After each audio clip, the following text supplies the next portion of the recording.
So now we're going to talk about FFA Timeline.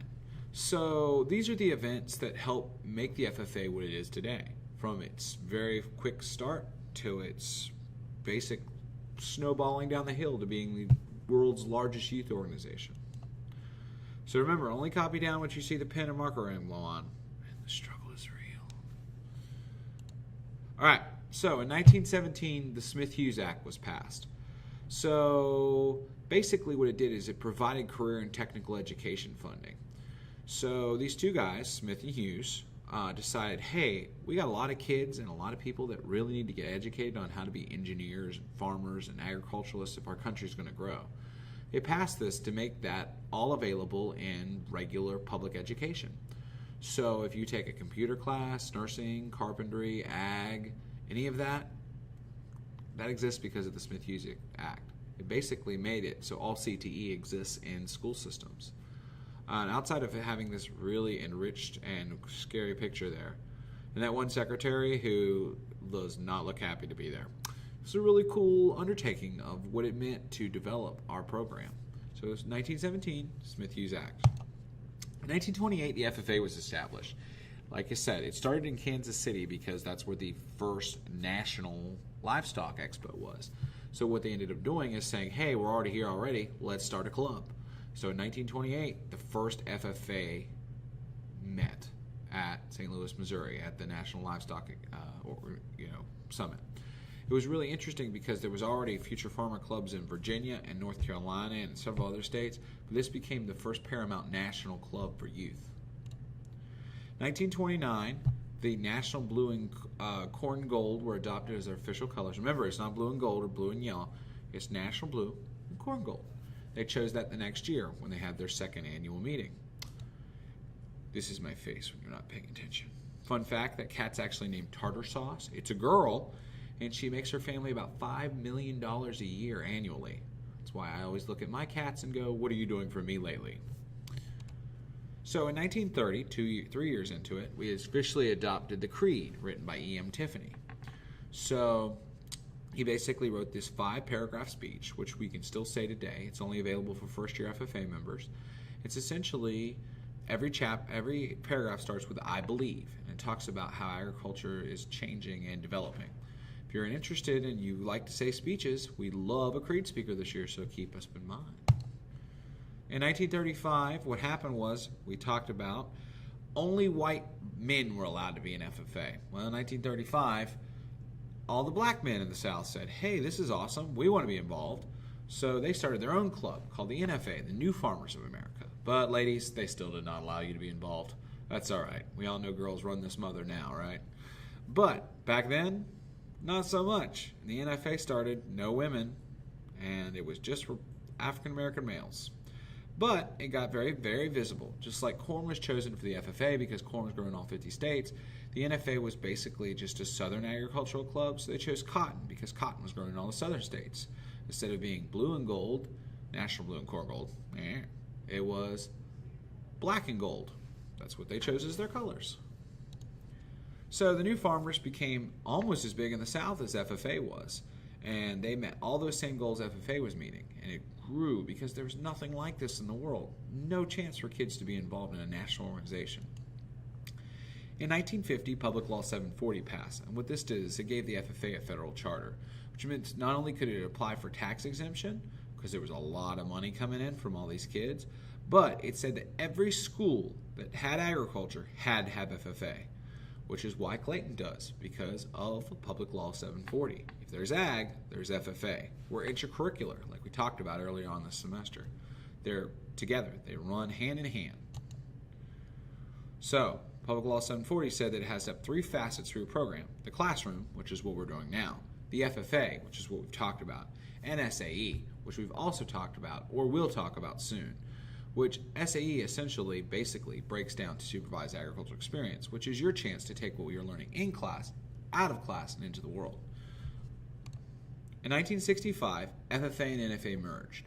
And the reason being is it's the middle of the civil rights movement. And NFA is making a lot of money. It's growing really fast. So FFA and NFA said, hey, why don't we get together and we make more money? And that's what they did. FFA and NFA merged in 1965 in the middle of the Civil Rights Union and was one of the first youth organizations to not only merge and come back in together, but it was also, at that point, the world's largest youth organization at the merger time. However, ladies, you're still not allowed. Isn't that crazy? That was 1965, and women were still not allowed to be in the organization. Scary, isn't it? But one does not simply ignore men's ramblings. But in 1969, women were admitted into FFA. Before that, they had to wear these white jackets, and they were called FFA sweethearts, because that's not the most sexist thing I ever heard. And look at that guy. She's got herself a real winner with his weird shirt tucked into his blue jeans and his really uncomfortable looking face. But before that, that was the only capacity they could be in. 1969, women were taking over. By 1971, the National FFA Alumni was established. And basically what happened was, think about it. Early 30s, all these FFA members got started. What happened 50 years later? They're all retired. And what do they have a whole bunch of? Money. So the National FFA Alumni got established to help basically promote and push the FFA. Because, as we talked about earlier in class, almost everything in the world is driven by money. So we're actually developing an FFA alumni at our school. So we give us a chance for everybody to give back to the organization, which is great. However, we're promoting it more for a support role and less of a just give us money role, like it sort of got its start. Alumni have made integral part to making sure chapters run efficiently, and basically gives a chance for people who went through the program and had an impact on their life to help give an impact to the students who are going through now. In 1988, we changed the name, but we did it poorly. We said, everybody's not going into farming. At this point, only 5% of the people going through school were actually going into farming. It's now less than 2%. But in 88, we said, hey, maybe we should change our outlook, what people think of us. But they just basically made FFA stand for National FFA. They didn't give it an acronym to go along. And because of it, if you tell anybody you're an FFA now, chances are they're going to say Future Farmers of America, because they did a really bad job getting rid of that name. I think that me personally feels like it should be like Future Followers of Agriculture, or Forever Followers of Agriculture, something that it actually stood for. But we have changed the name, and if you say it to an avid FFA member, they'll be like, it doesn't stand for that anymore. But most public still identify FFA as Future Farmers of America. But it is now officially the National FFA organization. The acronym does not stand. FFA has gotten so large it's an intricacy of itself. But in 88, we decided it's time for change. In 89, we came out with our first magazine, the New Horizons magazine. They come out four issues a year, and when you pay your chapter dues, a copy of it gets sent to the schools so you can see it. It's yours. If you look on the shelves, you'll see some of the past names of people you might know. It's really awesome because it showcases businesses and individuals who have done a lot to really promote FFA and shows how it has influenced and affected their lives. In 1996, guess what? Websites! And think about it, guys. That's crazy how close the intricacy of the technology age has come to you. But in 1996, www.ffa.org got started, and it has really exploded into one of the most traveled websites on the internet if you know a lot of things. The hits keep on coming, as they say. But the FFA.org really got its start in 1996, right when the internet technology was coming in. Before then, some people had internet, but they came on these like AOL CDs. You put them in your CD drive in your computer, and your computer would be like, and was really slow. Thank goodness you don't have like that. I mean, heck, the Wi-Fi signal on our phones is like 50 times faster than the internet was back then. Probably like 700,000 times faster. Go ask a business teacher. In 2016, the National FFA Convention moved to Indianapolis, Indiana. And basically, when it got there, guys, it had been there before, left, came back. It's sort of been agreed on that's where it's going to stay for a while. They sort of supported it. That's where we hold National Convention. And Indianapolis has been such a really good city to embrace FFA.